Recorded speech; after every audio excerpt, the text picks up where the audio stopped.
Hello friends, welcome to our channel Rohit talks. AP and TG EAMCET 2025 గురించి update already వచ్చింది. ఆ dates కూడా మన ఛానల్లో ఆల్రెడీ చెప్పాం. ఇప్పుడు ఆన్లైన్లో అప్లై చేయడానికి రిక్వైర్డ్ డాక్యుమెంట్స్ ఏవి కావాలో చాలామందికి సరిగ్గా తెలియదు. ఆ డాక్యుమెంట్స్ గురించి ఇప్పుడు మనం తెలుసుకుందాం. మనకి ఫస్ట్ కావాల్సింది ఎస్ఎస్సి సర్టిఫికేట్. అదేనండి, మనం కష్టపడి రాసిన first public exam mark list. Second one Aadhaar card. Third one income certificate. Fourth one inter hall ticket. Fifth one study certificate from class 1 to intermediate ఉంటే చాలా బెటర్, కానీ 6th to ఇంటర్మీడియట్ గ్యారంటీగా కావాలి.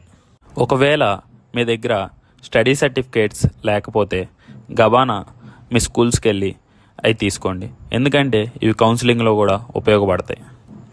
6th one caste certificate issued by MRO. 7th one EWS certificate for OC student.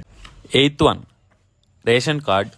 9th one special category certificate for handicap students, NCC students and sports quota students. 10th one minority certificate. 11th one passport size photo and signature. అదేనండి మన autograph. And main thing, అన్నీ రీసెంట్గా update చేసి ఉంచండి. అది Aadhaar card, EWS, income certificate, ఆధార్లో మన photo, biometric, ఇవన్నీ తీసుకొని మీకు దగ్గరలో ఉన్న నెట్ సెంటర్కి వెళ్ళి అప్లై చేసుకోండి. ఇలాంటి ఎన్నో అప్డేట్స్ తెలుసుకోవడానికి మన ఛానల్ని సబ్స్క్రైబ్ చేసుకోండి.